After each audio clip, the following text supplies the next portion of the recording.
Eh ben, bienvenue au printemps. Voilà, voilà. Donc, je voulais vous montrer les travaux que j'ai fait dans la fraiseraie ont porté leurs fruits au sens propre, puisque j'ai des fleurs sur mes fraisiers qui ont quadruplé de volume depuis que je les ai plantés. Alors bon, c'est une blague, hein, on est en novembre, je vous le confirme, mais mes fraisiers sont bien en fleurs. Bon, je ne me fais pas d'illusions, il y a peu de chances pour que j'ai des fraises, hein, il n'y a pas de pollinisateurs. Enfin, si j'en ai, je vous tiendrai au courant. Mais j'y crois pas trop. Je suis même à deux doigts d'enlever les fleurs pour ne pas épuiser les pieds pour ce printemps. C'est probablement ce que je vais faire d'ailleurs. Donc voilà, donc bah, écoutez, moi j'ai terminé mes deux fraiseraies, mes deux planches de fraises, de fraisier, donc ma fraiseraie. Voilà, il me reste plus qu'à mettre un petit peu de paille parce que je trouve qu'effectivement... Alors je suis désolée pour le bruit, voilà, mais à chaque fois que je me dis que je vais faire une vidéo, il se passe un truc. Donc là, il y a des gens qui jardinent, hein. Bon ça c'est normal, j'ai un anniversaire un petit peu au loin, donc ce sera probablement une vidéo avec en fond des tubes des années 80 à 90. Je trouve ça assez rigolo, mais voilà, c'est comme ça, et bah tant pis. Et joyeux anniversaire. Donc voilà, ma fraiseraie pour moi est terminée. C'est vrai qu'avec la tempête de ces derniers jours, là, le plastique s'est envolé sur cette planche-là, donc je viens de le remettre. Et je vais faire exactement comme ici, à savoir mettre un peu de paille sur le dessus. D'abord, je trouve que c'est plus joli. Et puis ensuite, bon, ça favorisera la biodiversité, etc., etc. J'ai pas du tout envie de voir ce plastique. Et puis je mettrai un petit tunnel, c'est très pratique et ça me permettra de faire un petit peu de forçage. Alors, vous allez me dire qu'ils sont très espacés, c'est vrai, mais après moi je sais plus quoi faire des stolons, donc je me dis que j'en ai mis une quinzaine, je crois, sur chaque planche. Non, une vingtaine, oui, 22, voilà, 22 exactement. Et j'en ai mis 22 sur chaque planche. Alors ici, on a de la charlotte. Et ici, on a de la Mara des Bois. Ce sont mes stolons. Et en fait, moi, je sais plus quoi en faire. Donc, eh bien, le fait d'avoir encore de la place me permettra de réutiliser mes stolons. Voilà, hâte d'être au printemps prochain pour voir ce que ça donne. Mais la dernière fois que j'avais réussi une planche de fraises là-bas et que j'avais réussi à les bâcher, à les forcer. On avait eu des fraises en avril, donc c'est quand même assez chouette. Voilà, bah écoutez, sinon, ici, tout va bien hein, au niveau du potager. Bon, pour l'instant, j'ai pas beaucoup de récoltes, mais c'est pas très grave. Mais ce que je voulais vous montrer, c'est ça.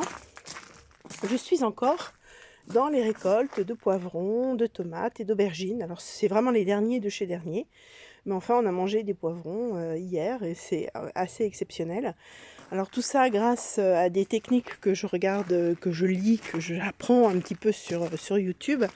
Et en particulier, j'ai regardé une vidéo de Xavier Mathias, à qui je rends hommage, hein, parce que c'est vrai qu'on apprend énormément de choses.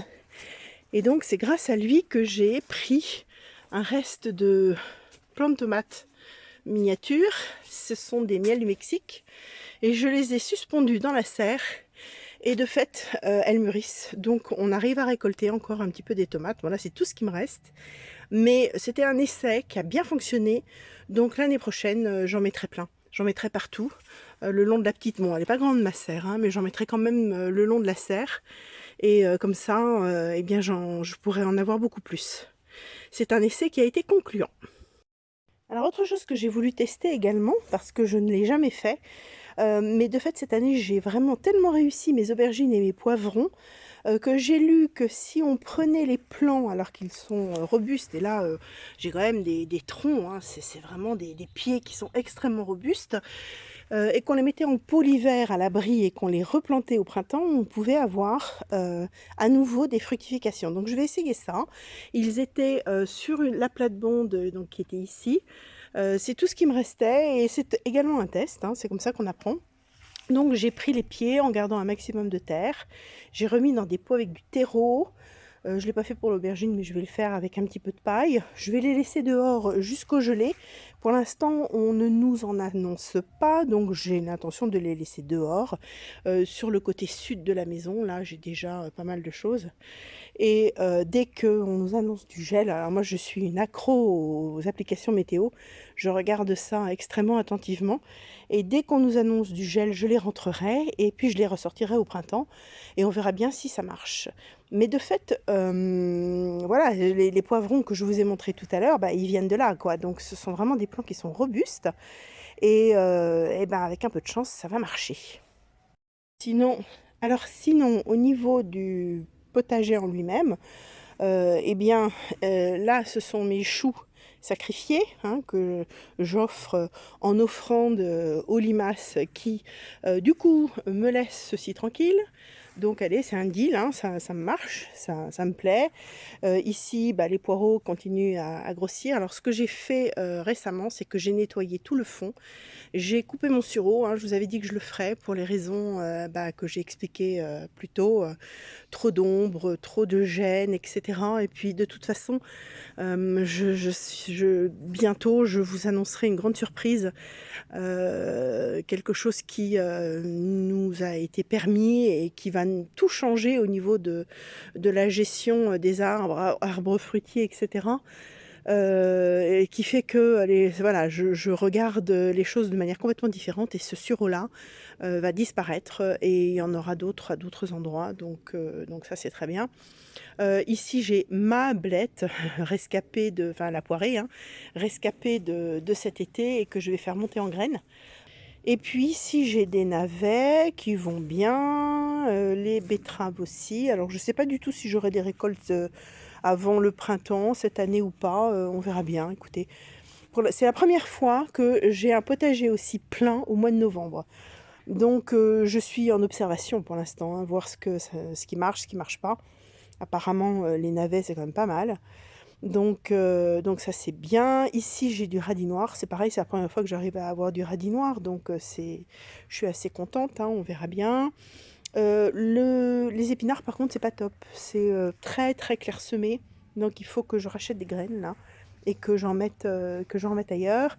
La mâche elle est levée, donc ça c'est une mâche que j'ai faite à la volée, mais je vais en mettre ailleurs, ça je sais que je peux le faire. Donc bah, sur cette planche là j'ai justement enlevé l'aubergine et les poivrons. Dans le fond, je suis en train de lutter contre l'enherbement, c'est absolument incroyable. Donc voilà, et puis les fruits rouges vont partir, la décision est prise. Je vais avoir plein d'autres places pour les mettre. Donc on enlève les fruits rouges qui sont pas bien là en fait, hein. Ils sont trop serrés, trop à l'ombre, trop pas bien. Donc on va les mettre ailleurs. Et puis là j'ai encore les betteraves. Ici j'ai quelques céleris. Bah, c'est pareil, hein, les céleris, c'est la première fois que j'en fais, c'est la première fois que je réussis du céleri. Bah, ils grossissent bien. Alors j'ai enlevé toutes les branches qui étaient sur la racine pour permettre à la racine de grossir et ça marche bien. Donc j'en ai pas énormément, hein, j'en ai un, deux, j'en ai quatre. Voilà, donc un tout petit là, 4 céleris.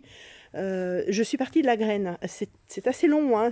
Au début j'ai cru que j'avais un peu planté enfin, que j'avais pas réussi. Et puis en fait, si, mais c'est très très long. Alors maintenant, le sachant, eh bien, je vais repartir sur des semis de graines au mois de février. Et comme ça, on aura du céleri.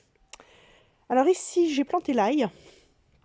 J'ai eu un coup de main inespéré grâce aux vacances de mes enfants, surtout de ma fille, qui m'a aidé à nettoyer ma plate-bande.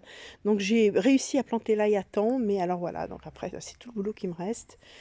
Toute cette partie qui est enherbée, etc. Alors les poireaux sont sublimes, les carottes sont géniales, je suis enchantée de cette récolte, mais maintenant bah, il faut que je nettoie et c'est très très fatigant. Les framboises, comment vous dire que bah, j'en ai encore. On mange des framboises tous les 3 jours. Là, c'est incroyable la productivité de cette partie-là. Donc, c'est pareil, les framboisiers vont partir, ils vont aller ailleurs. J'ai un autre endroit, mais je vais le faire petit à petit parce que je ne suis pas prête à renoncer à des récoltes de framboises comme celles qu'on a eues cette année. Donc, ils vont partir, mais vraiment petit à petit. Les choux, ça va. J'ai aussi quelques laitues là dans le tas. Ah bah tiens, alors là, en direct, on commence à avoir des petites sommités fleuries. Voilà, voilà, voilà. Je suis très contente. Est-ce qu'il y en a d'autres? Non, les autres sont plus petits. Ils sont plus petits. Ouais, mais enfin, ça vient. Alors ça, c'est super parce que les choux, c'est vraiment quelque chose qui ne marche pas avec moi. Donc bah là, bah, la preuve que si, en fait, il suffit de suivre un petit peu les façons de faire. Alors, à savoir que là, je suis aussi partie de plants que j'ai achetés parce que bah, sinon, alors on voit bien là ici, c'est quand même assez dégommé par les limaces. Mais bon, voilà. Donc, il y a moyen ici d'avoir des choux. Je suis vraiment très contente. Alors ici, j'ai enlevé la rhubarbe qui s'était bien développée, qui, à mon avis, était pas, comment dire, pas super à l'aise. Donc j'ai un autre endroit assez proche de la maison pour les replanter. Je dis bien les parce qu'en fait, mon pied de rhubarbe en a généré deux autres. Donc en fait, j'ai trois rhubarbes maintenant. Et donc ça, c'est chouette parce que non seulement moi j'adore la rhubarbe et j'ai bien l'intention d'en faire des tartes, des conserves, des machins, des trucs, plein de recettes. La glace à la rhubarbe en plein été, c'est absolument divin. Donc non seulement j'ai l'intention d'augmenter ma production de tiges des rhubarbes, mais en plus les feuilles sont quand même extrêmement utiles pour lutter contre certains ravageurs. Je pense en particulier aux pucerons. Ce sont des vrais répulsifs. Et donc bah ça c'est pareil, j'aimerais bien en avoir plus. Ici, compost à courges, bah, c'est pareil, hein, j'y remettrai donc des courges. Maintenant, j'ai vraiment une très très très très belle longueur. Tout ça très très très très très enherbé. Donc, c'est le boulot que je fais actuellement. Voilà, c'est crevant. Parce que, bon, comme c'est une parcelle qui est nouvelle, hein, elle est cultivée depuis cette année seulement, bah, l'herbe est encore très enracinée. Bon, ce qui me console, c'est que la partie plus ancienne du potager, j'arrive à gérer l'herbe sans aucun problème. C'est vraiment anecdotique maintenant, donc je mets le paquet, mais c'est fatigant, hein, donc voilà. Donc voilà, et puis bah, j'en profite pour vous montrer mes framboises. Regardez ça, il faut que je les cueille d'ailleurs. Il y en a partout. Il y en a partout, partout, partout, partout. Il y en a qui sont absolument gigantesques. Il y en a partout. C'est exceptionnel. J'ai jamais eu de framboises au mois de novembre, donc je suis vraiment contente. Et puis la partie des fruitiers, et ben, je m'en suis occupée ce week-end en désherbant le pied parce que là c'est pareil, c'était absolument catastrophique. Alors les fruitiers, bah, ils se sont développés, c'est absolument incroyable, hein. Là, je trouve que ça va à une super vitesse, je suis vraiment contente. Et je laisse de la bourrache se développer au pied parce que j'ai remarqué que là où il y avait de la bourrache, j'avais pas de mauvaises herbes. Même des herbes qui sont assez coriaces comme les chardons, j'en ai beaucoup sur cette petite parcelle des chardons. Mais là où la bourrache se développe, il n'y a plus de chardon. Donc, eh bien, je continue à laisser la bourrache se développer. Mais j'ai pris une grande décision, c'est qu'au moins au pied des fruitiers, au moins pour cet hiver, je vais mettre des bâches. Parce que là, franchement, j'y ai passé quasiment tout le week-end. Au moins 2 fois par an, c'est trop. Là, moi, j'en ai vraiment marre. Donc, je voudrais vraiment que ça reste propre. J'ai quand même, là, surtout dans cette partie-là, énormément de liserons. Je ne suis pas sûre que ce soit extraordinaire pour le développement des arbres, donc je bâche. Et puis voilà, je laisserai sortir les, euh, les fleurs et puis la bourrache parce que voilà, c'est important. Mais voilà, donc sinon, bah, mon poirier, il est tellement vigoureux que j'ai décidé que j'allais laisser des tiges sur les côtés. Je vais essayer de faire une palmette multiple, voir un petit peu ce que je peux faire, hein. C'est pas toujours évident de partir d'un arbre qui est déjà formé. Et puis, bah, le poirier que j'avais taillé l'année dernière, alors là, j'ai un cas de conscience parce que c'est vrai que les branches du bas sont quand même assez tordues. Et celles qui poussent sont quand même assez vigoureuses, donc je me demande si je ne vais pas complètement tailler celles qui sont tout en bas.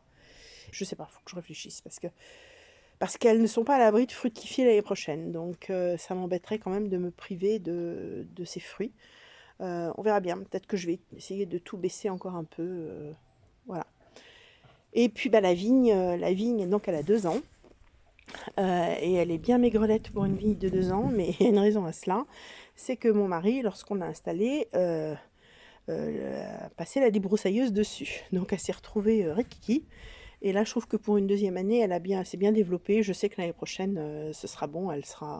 On n'aura pas forcément de fruits l'année prochaine, mais elle va bien se développer l'année prochaine et on a perdu une année en fait avec cette histoire, hein, mais bon, c'est pas dramatique non plus.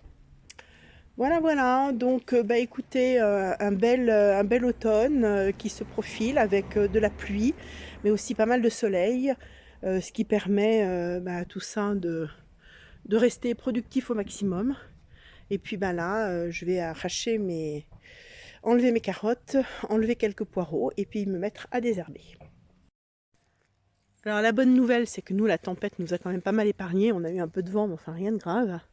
Et donc dans le jardin, tout est bien. Alors moi, je laisse les feuilles, hein, je les ramasse pas. Je les laisse enrichir le sol. Je trouve que on y gagne en qualité d'herbe, comme les poules mangent l'herbe. Enfin voilà, moi ça m'arrange, j'ai pas forcément envie de les ramasser. D'autant que comme on a des arbres qui sont des arbres à graines, des chênes, non c'est pas un chêne, ça c'est un hêtre sycomore, et puis du charme, etc. Ce sont des arbres avec des graines.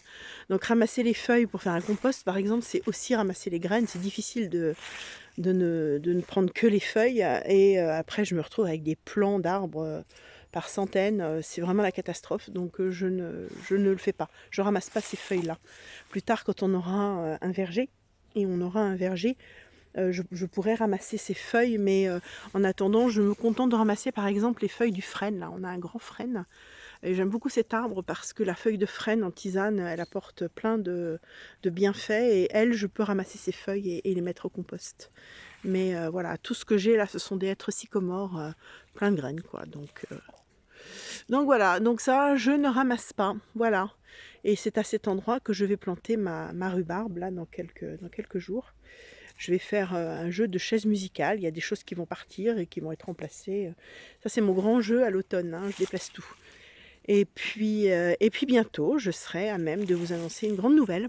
Quelque chose qui nous tombe dessus, dont j'avais rêvé pendant très très longtemps, et puis qui va nous arriver et qui va me permettre de réaliser plein de projets. Donc ça, c'est très chouette. Et puis voilà, et donc c'est en compagnie des poules que je vous dis à très bientôt.